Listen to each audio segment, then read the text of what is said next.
Welcome to the Golden Ancient Tales, the home of forgotten empires, legendary warriors, and ancient mysteries brought back to life.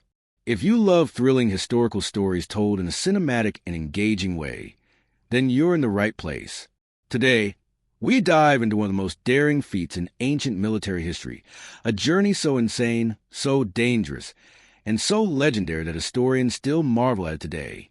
The story of Hannibal Barca, the fearless Carthaginian general who marched an entire army, including war elephants, across the freezing Alps to challenge the mighty Roman Empire. Before we begin, don't forget to subscribe, like, and comment to support the channel.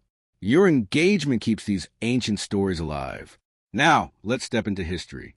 The sun was sinking behind the hills of Iberia, casting long red shadows across the Carthaginian military camp.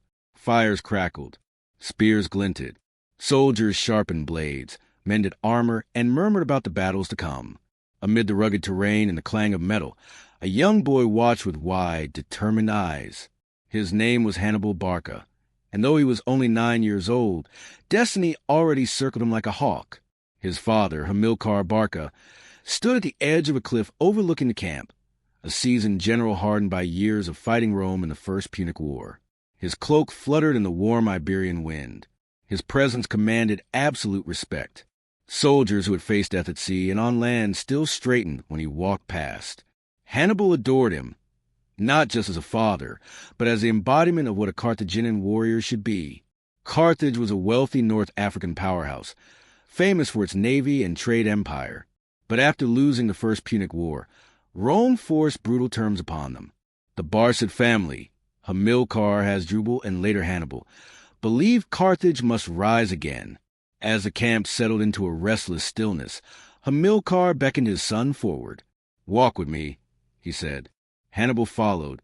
They walked past rows of soldiers, past African and Iberian cavalry preparing their horses, past Numidian scouts cleaning their curved swords. The young boy absorbed everything, every detail, every gesture, every uncertainty flickering in the men's eyes. Hamilcar led Hannibal down toward the riverbank. The reflected sunset turned the water blood-red, like a silent prophecy. Hamilcar said quietly, "You wish to come with me into battle?" Hannibal nodded without hesitation. "Yes, father. I want to learn. I want to fight." Hamilcar studied him with the eyes of a father and the cold calculation of a commander. "You will come with me," he said, "but only if you swear something. Something sacred, something binding you for life." Hannibal's heart thumped in his chest. Hamilcar held up his hand, and a soldier stepped forward carrying a small bronze bowl filled with the slaughtered remains of a sacrificial offering. The smell of blood drifted into the air. "Place your hand on the offering," Hamilcar commanded. Hannibal pressed his palm into the warm blood, never looking away from his father. In the presence of the gods of Carthage, Hamilcar said, "Swear that you will never be a friend to Rome." The boy's eyes hardened. He clenched his fist. "I swear," Hannibal said. His voice did not tremble. That moment, a father's command, a son's devotion, and a shared hatred, shaped the future of the ancient world. Ancient sources, primarily Greek historian Polybius, refer to this oath. While historians debate its exactness, it symbolizes Hannibal's lifelong mission: break Roman power. As the night grew deeper, Hamilcar led his son back through the camp. Fires flickered on the horizon. Drums echoed from distant hills. Hannibal saw men praying to Baal Hammon and Tanit, the gods of Carthage. He saw wounded soldiers being treated. He saw the weary eyes of veterans who had lost families to Roman expansion. For the first time, he understood this wasn't just war, it was survival. Later that evening, Hannibal sat with his father at a small wooden table. Maps covered the surface, drawings of coastlines, mountains, and cities. Hamilcar tapped his finger on the southern coast of Spain. "Here," he said, "we will build Carthage's strength. Iberia will give us silver, soldiers, and power. Rome will watch us grow, and fear will return to them." Hannibal studied the map. He traced the lines of mountains, rivers, and territories with curiosity. "Will Rome attack us again?" he asked. Hamilcar looked at him with a heavy expression. "They never stopped attacking us. They only wait. Rome hungers for domination. They want the world, and they will take everything unless someone stops them. Hannibal absorbed every word. As the camp slowly fell asleep, Hannibal lay awake under the stars, imagining Carthaginian banners fluttering across the Mediterranean, Roman legions falling before his future army. He imagined elephants, massive, unstoppable, charging through enemy lines. He imagined himself leading them. Night turned to dawn. The army prepared to march deeper into Iberia, continuing Hamilcar's mission to rebuild Carthaginian strength. The air filled with the sounds of war, hoofbeats, horns, clattering armor. Hannibal mounted a small horse beside his father, proud and ready. As they rode out, a soldier whispered, "That boy, he will shape history one day." He was right. After Hamilcar's death, his son-in-law Hasdrubal the Fair expanded Carthaginian influence in Iberia. When he was assassinated, Hannibal, only 25, was chosen by the army as commander, not the Senate, the soldiers. They trusted him more than any politician. Years passed. Hannibal learned diplomacy from Hasdrubal, tactics from Hamilcar's veterans, and languages from Iberian tribes. He became loved by soldiers and feared by enemies. He rode with the cavalry, marched with the infantry, slept on the ground with common troops, and refused luxuries. Soldiers said he was the first to rise and the last to sleep. Rome watched their reports anxiously. This was no ordinary general. This was a fulfillment of an oath. A storm was gathering, a storm named Hannibal Barca, and Rome had no idea how violently it would break upon them. The years had hardened Hannibal Barca into a commander of rare power. He was no longer the young boy making oaths by firelight. He was now the military leader of Carthage's empire in Iberia, respected by soldiers, feared by enemies, and quietly watched by Rome with increasing alarm. By now, Hannibal had forged alliances with Iberian tribes, expanded Carthaginian influence, and built a disciplined army loyal to him personally. They were not just soldiers. They were men who trusted Hannibal with their lives, for he had fought alongside them, bled with them, and shared their hardships.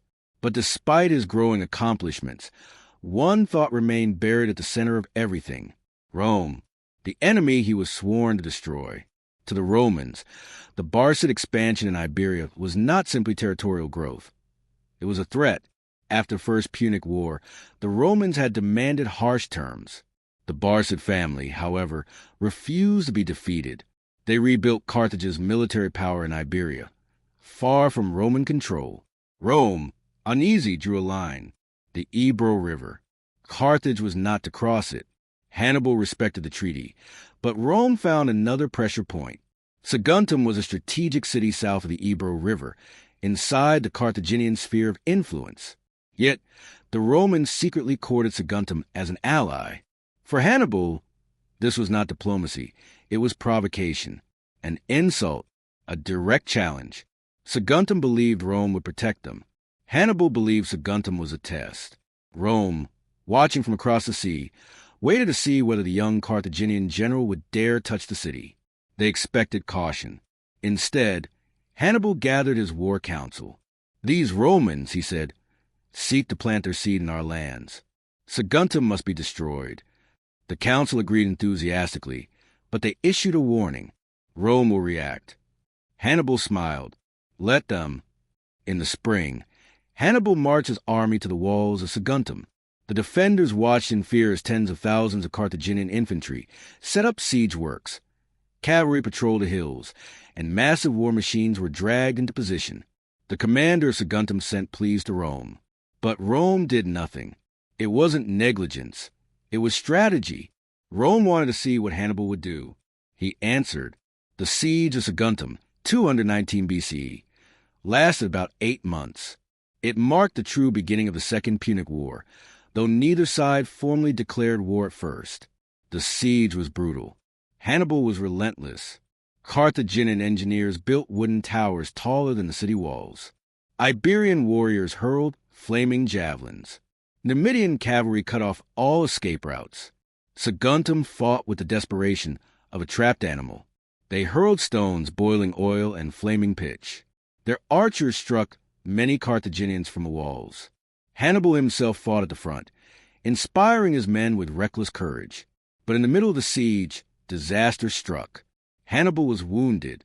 A massive stone hurled from the walls slammed into his thigh, knocking him from his horse. Soldiers rushed to carry him away. Word spread to the camp. Hannibal is dead. But he survived. Not even the gods, it seemed, wished to remove him yet. After months of quiet observation, Rome finally sent diplomats across the sea, not soldiers. They marched straight into Carthage and demanded only one thing: surrender Hannibal Barca to Rome. The Carthaginian Senate erupted in rage. They refused. Rome raged back. The Roman ambassador reached into his toga, pulled out a fold of cloth, and declared, "Here we bring you peace or war. Choose." The Carthaginian elder replied, "Give us war." Rome smiled. It was exactly what they wanted. But even as the diplomatic theater unfolded, Saguntum was already falling. Hannibal, recovered and furious, ordered a final assault. His men stormed the breaches in the walls, cutting through defenders who fought to the last. When the dust settled, Saguntum was destroyed. Rome, now a convenient excuse, declared Hannibal the aggressor.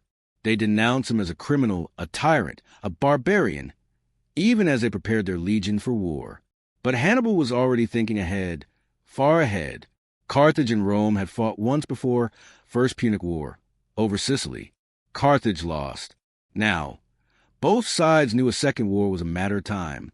Hannibal intended to strike at the heart of Roman arrogance. Most commanders would have waited in Iberia or Africa for Rome to attack. Hannibal was not most commanders. He summoned his generals and laid out a plan so audacious it bordered on madness. He would march overland across Spain, Gaul, and the Alps with 50,000 infantry, 9,000 cavalry, 37 African war elephants. No army had ever attempted such a crossing. The Alps were considered impassable. Even locals avoided the highest passes during winter. But Hannibal's logic was simple. Rome expected him to fight in Spain or Africa. Rome expected a naval war. Rome expected delay. So Hannibal would strike where they expected nothing: Italy, the Roman homeland.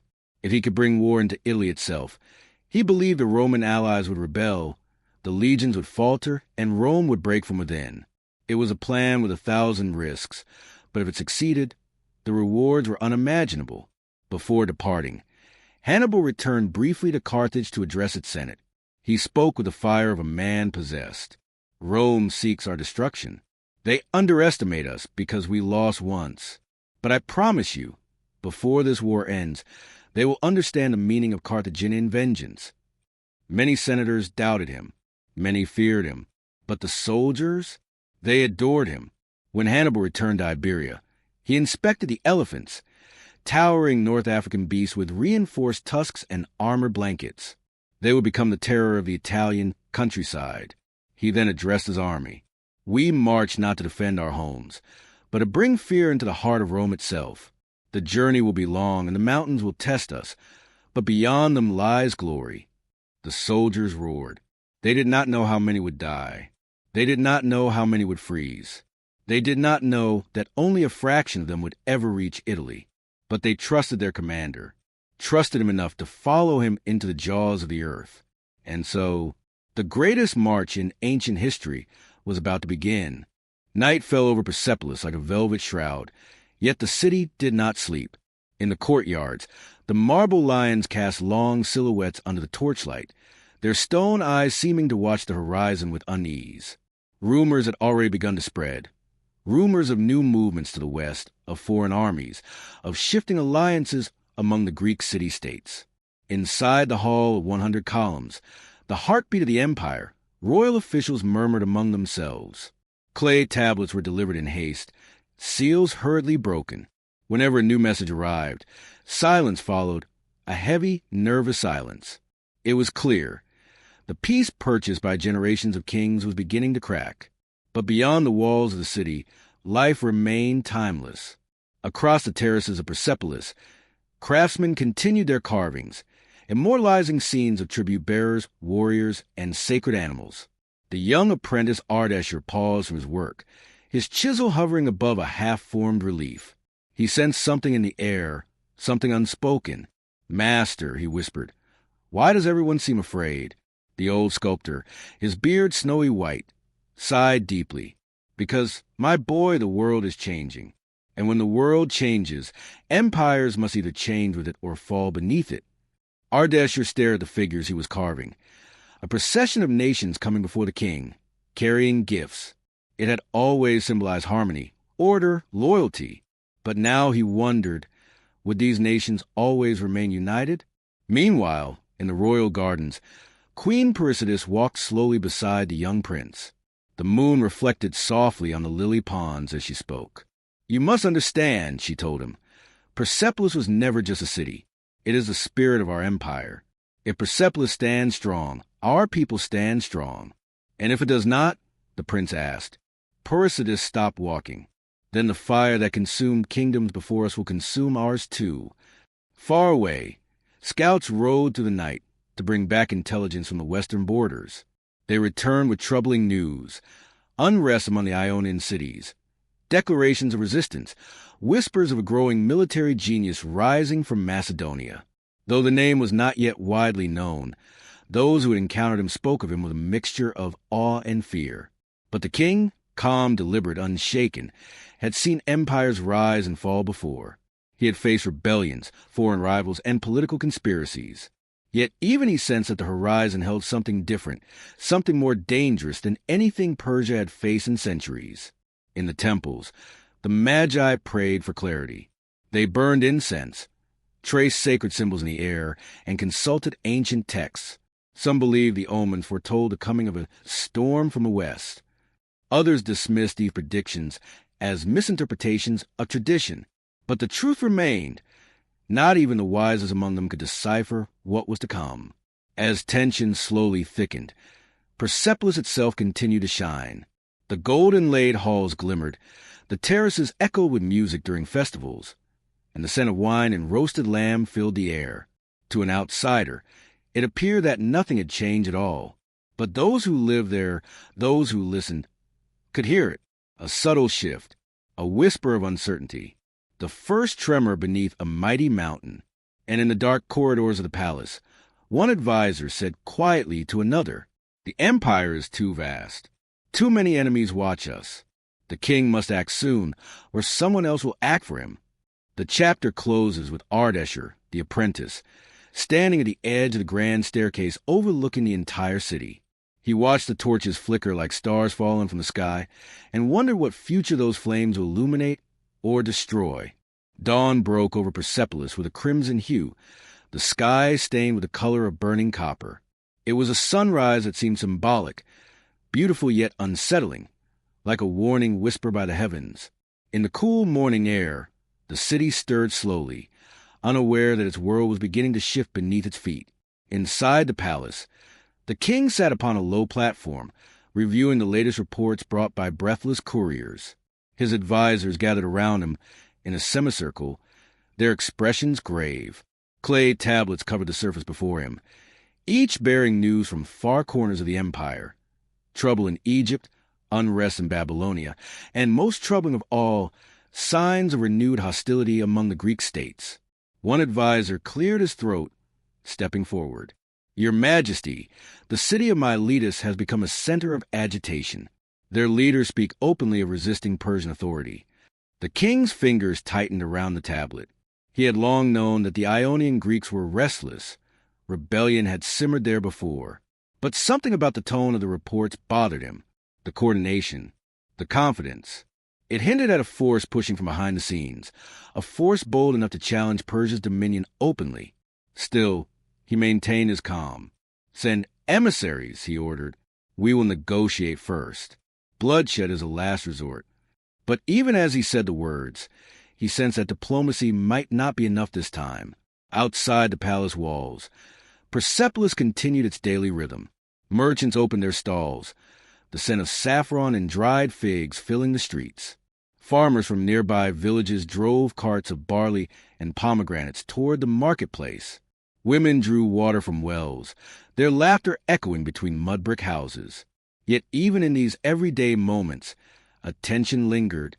Conversations paused whenever soldiers marched by. Mothers clutched their children closer. Travelers bringing goods from the western provinces spoke quietly of raids, uprisings, and skirmishes along the coastline.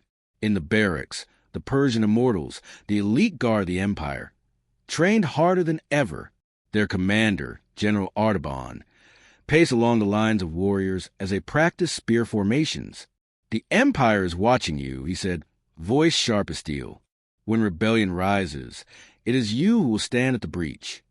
His words carried weight. For centuries, the immortals had been the heart of Persia's might. But even they sensed that the challenges ahead would be unlike anything they had faced before. Meanwhile, in the artisan's quarter, Ardesha the young sculptor worked tirelessly on a series of reliefs commissioned for the king's audience hall. His hands moved steadily, yet his thoughts wandered. The mood of the city had seeped into him, an uneasiness he couldn't fully explain. His master noticed his distraction. "You carve as though your mind is elsewhere," the old sculptor said gently. Ardesher lowered his chisel. "Do you ever wonder, master, if the scenes we carve, tribute bearers, loyal kings, peaceful nations, do they still represent reality? Or just the world as we hope it to be?" The master paused, staring at the unfinished relief. "The empire is vast," he replied. "Vast things crack slowly at first, then all at once. But remember, Ardesher, our duty is not to carve the future, but to preserve the past." Yet even he did not say it with conviction. On the far western borders of the empire, rebellion was no longer just whispers. Ionian leaders gathered in secret councils, their fires burning late into the night. They spoke passionately of freedom, of resistance, of nations rising against the Persian yoke. And behind them, unseen but powerful, foreign influence stirred. Encouragement from across the Aegean, where ambitious rulers watched Persia with hungry eyes.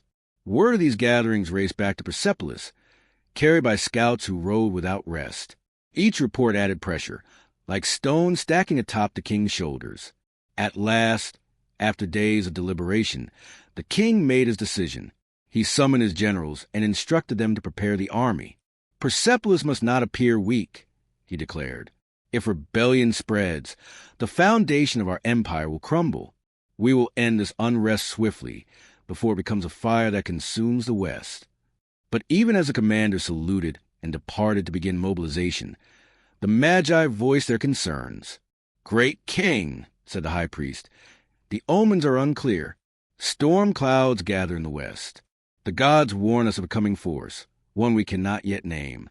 The king paused, troubled by the priest's trembling tone. "Then we will meet this force head-on," he replied. "Whatever it is, Persia has faced storms before, but this storm was different. It was rising from beyond Persian sight, beyond Persian control, and sooner than anyone in Persepolis realized, it would change the ancient world forever." The wind howled like a living beast, whipping snow and ice across the narrow mountain paths. Hannibal's army, exhausted and battered, pressed forward along the Alpine ridges, each step a battle against nature itself. Soldiers slipped on frozen rock, their cries swallowed by the roar of the storm. The elephants, massive and powerful, struggled to keep their footing, tusks scraping the ice as they pushed through drifts taller than men. For weeks, the Alps had been relentless. Supplies had dwindled. Frostbite claimed fingers, toes, and even lives. Horses fell from cliffs, their screams echoing in the icy void below. Each day was a struggle, each night a gamble with survival. Yet Hannibal pressed on. Crossing the Alps was considered impossible by most contemporaries. Hannibal's army faced freezing temperatures, treacherous terrain, hostile tribes, and scarcity of food. Historians estimate that nearly half of his men and most of his elephants perished before reaching Italy.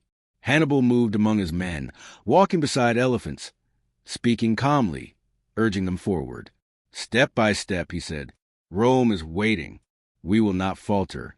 He watched a young Numidian cavalryman slip into a ravine. Without hesitation, Hannibal threw a rope and pulled him back, ignoring the danger of the precipice beneath him. Soldiers whispered among themselves. No man else would risk himself like that. It was his courage, they said, that kept him alive. Snowstorms were their constant companion. At night, when temperatures dropped far below freezing, soldiers huddled together for warmth. Fires could barely survive the gusts of wind, and even the elephant's breath steamed in the cold, like smoke from a giant furnace. Many elephants collapsed, unable to bear the cold, and had to be left behind or encouraged with ropes and shouts. Hannibal refused to abandon a single elephant. They were more than beasts. They were living weapons, symbols of Carthaginian power and terror. Saving them became a mission as sacred as surviving the mountains themselves. As the army climbed higher, hostile mountain tribes attacked from above. Boulders rained down, arrows whistled through the air, and the narrow mountain passes made it almost impossible to defend against the assault. Hannibal reacted swiftly. He sent skirmishers to flank the attackers, while elephants broke through rock barricades. Soldiers fought fiercely, cutting down tribesmen, while others dug trenches and reinforced the narrow paths. The mountain was alive with sound, shouts, screams, the crunch of boots on ice, and the deafening bellow of frightened elephants. Every day was a fight against death itself. One night, a blizzard unlike any other struck. Visibility dropped to near zero. The wind cut through cloaks and armor, freezing even the soldiers' sweat. Men shouted to each other, trying to locate their comrades. In the darkness, cliffs crumbled. Entire units were swallowed by snow and ice.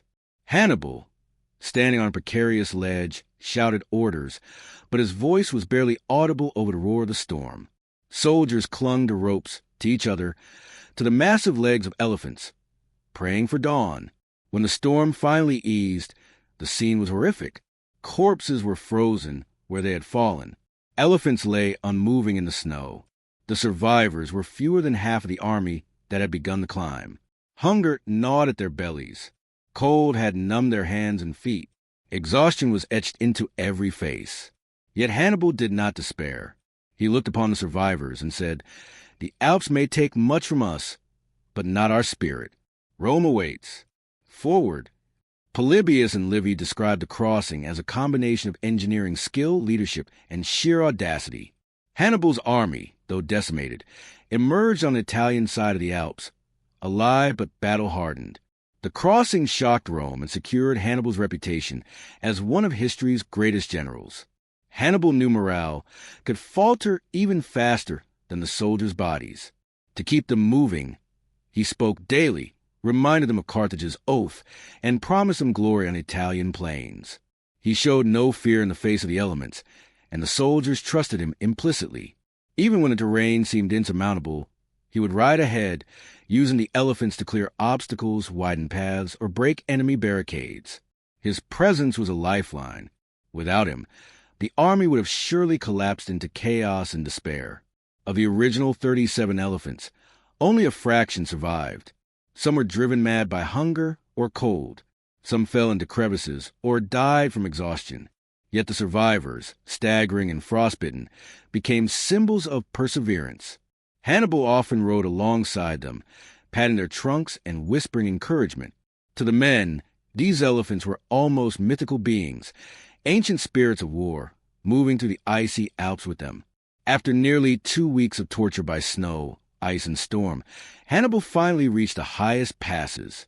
Standing atop the summit, he looked down upon the rolling valleys of northern Italy far below. The snow-covered mountains gave way to green plains bathed in sunlight, a stark contrast to the frozen death behind them. He turned to his men, exhausted but alive, and said, "Behold, the land of our enemies. Beyond this ridge lies Rome's pride. Let us descend as conquerors, not as a defeated." For the first time in weeks, soldiers allowed themselves a glimmer of hope. They had survived the impossible. They had conquered the mountains. And now, the true battle, the war against Rome itself, awaited them. The summit of the Alps was a frozen kingdom of silence and terror. The wind howled through jagged peaks, carried with the scent of snow, ice, and death. Hannibal stood atop a high ridge, gazing down at the vast Italian plains that stretched below. Sunlight glimmered off green field and forest, a sharp contrast to the desolation he had endured for weeks. For the first time in what felt like an eternity, the weary general allowed himself a breath of satisfaction. He had done what no man had thought possible. He had brought an army and elephants across the treacherous Alps. But relief was fleeting. The true test lay ahead, the descent.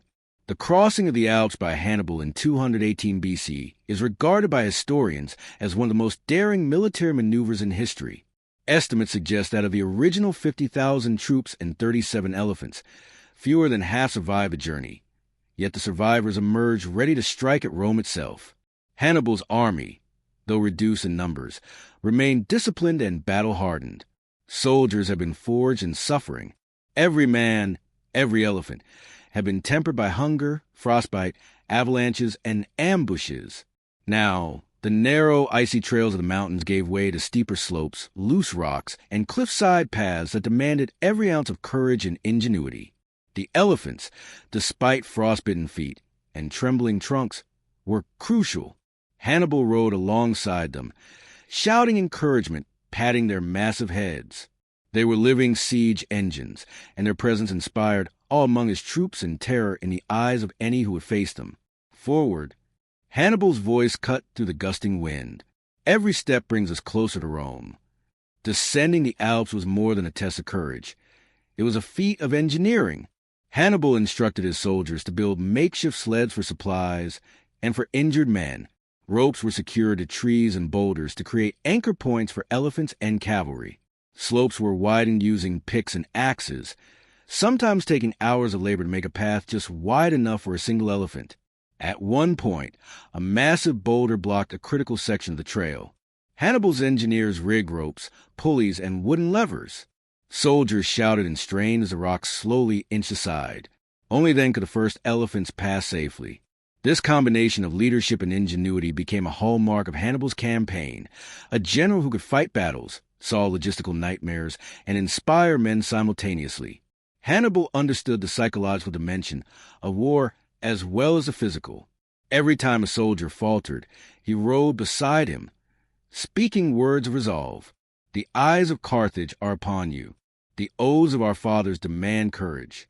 Rome will feel the sting of our march. Even the elephants, tired and frostbitten, seemed to respond. Their massive heads swung side to side, shaking the snow from cliffs, and their trumpeting echoed across valleys, a haunting sound that would become the stuff of legend. For the soldiers, the beasts were more than war animals.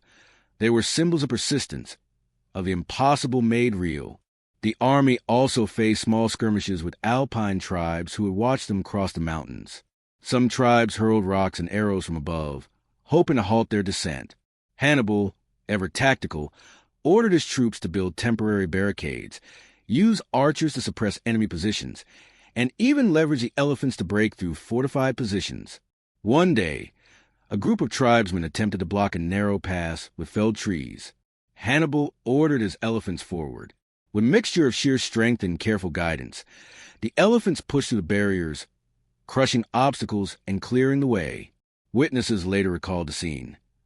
The ground shook, the trees splintered, and the air was filled with the roar of beasts and men united as one. After nearly 2 weeks of exhausting descent, the army finally reached the edge of the Alpine foothills. From this vantage point, they could see the fertile plains of northern Italy, dotted with Roman settlements and patrolled by Roman scouts. The contrast between the frozen mountains and the lush lands below was staggering. Soldiers, many on the verge of collapse, felt a surge of renewed energy. They had survived the mountains.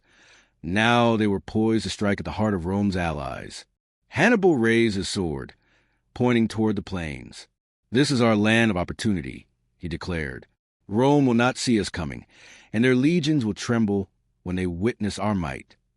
The men cheered, some falling to their knees in gratitude, others embracing comrades they had feared lost in the Alps. Elephants trumpeted in response, their sounds echoing like war drums across the valley.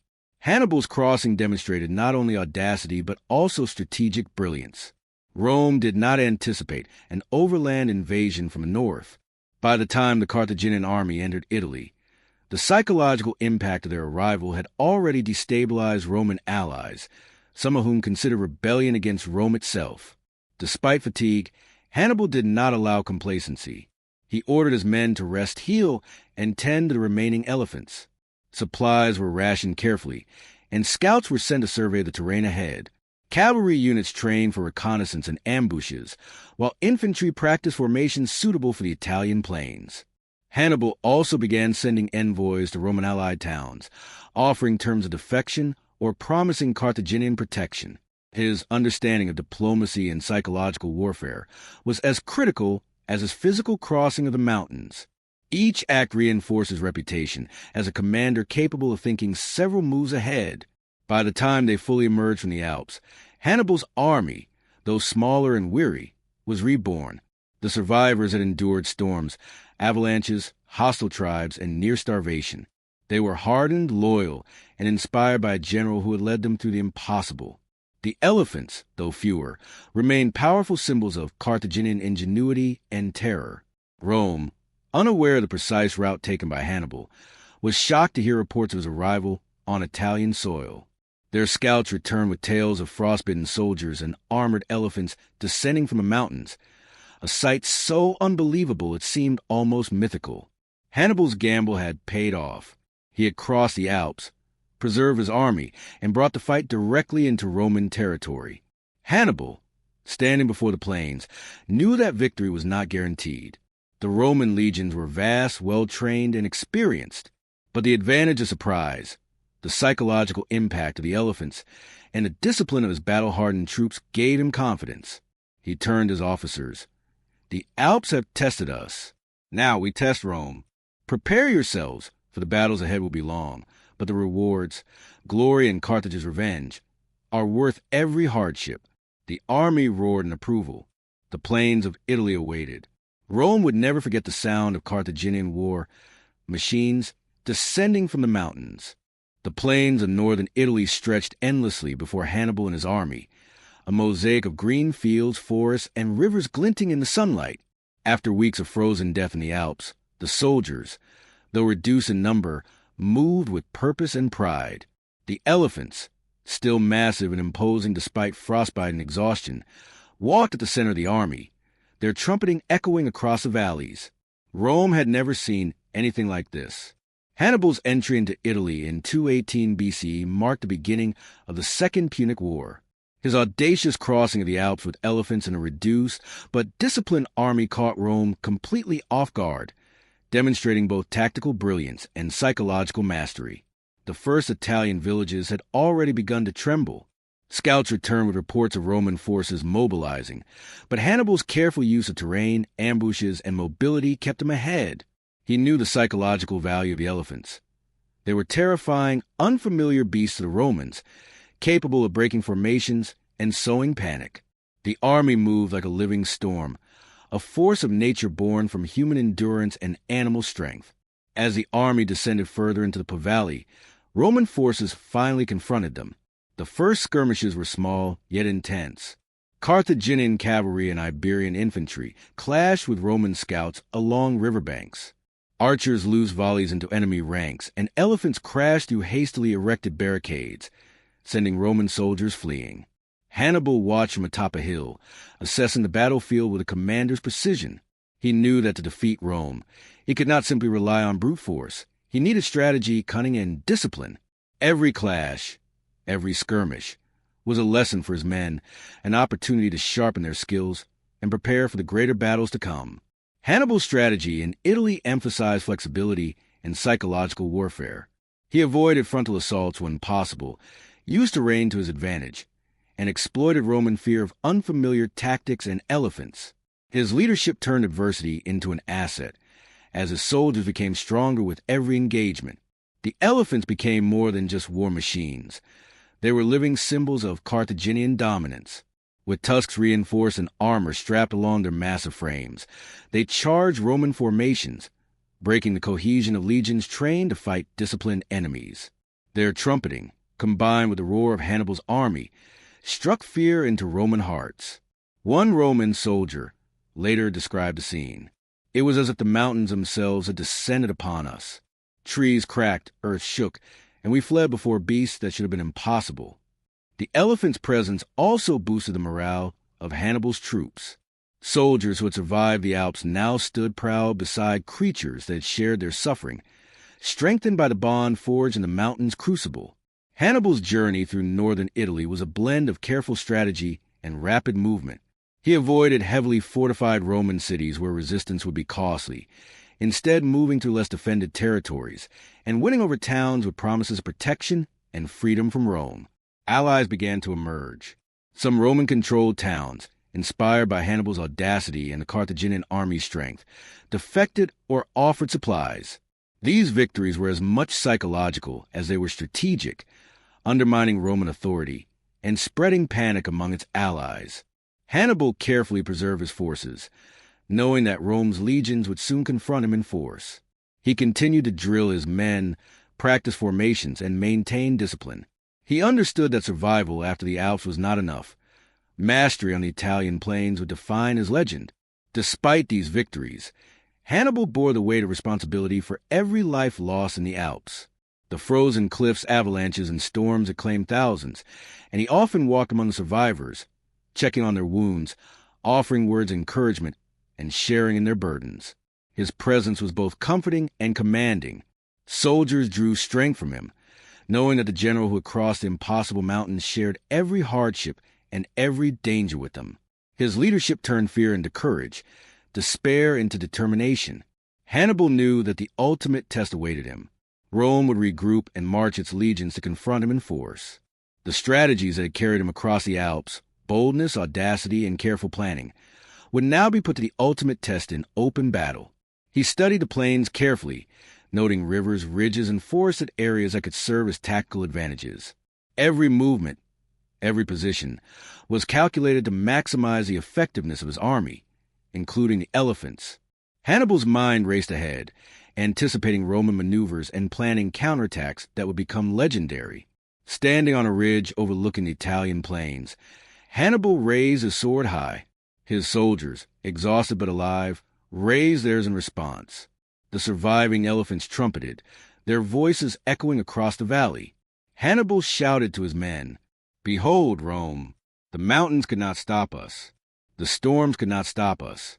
And now, the plains themselves will tremble beneath our feet. Carthage marches forward." The men roared in approval, their voices carrying across the fields a chorus of defiance and pride. For the first time in months, hope mingled with vengeance, and the impossible march had transformed into a battlefield-ready army, united, disciplined, and inspired. Hannibal's crossing of the Alps remains one of history's most extraordinary military feats. While he lost much of his army to the mountains, the survivors were elite troops, loyal and seasoned. His entry into Italy forced Rome into a war they had not anticipated and set the stage for some of the most famous battles of the ancient world, including the Battle of Trebia, Lake Trasimene, and ultimately Cannae. As Hannibal led his army into fertile plains, the Carthaginian elephants at the center of his formation, the Roman Republic trembled. The march across the Alps was more than a tactical maneuver. It was a statement. Carthage, led by a single general with vision, courage, and audacity, had challenged the greatest power of the Mediterranean world. Hannibal had survived the mountains, saved his elephants, preserved the loyalty of his men, and entered Italy with a reputation that would haunt Rome for years. The roar of his elephants, the determination of his soldiers, and the brilliance of his mind had already shaken the ancient world. And yet, the true battles, the ones that would define history, were only beginning. The mountains were behind them. The plains of Italy awaited. Rome would never be the same again.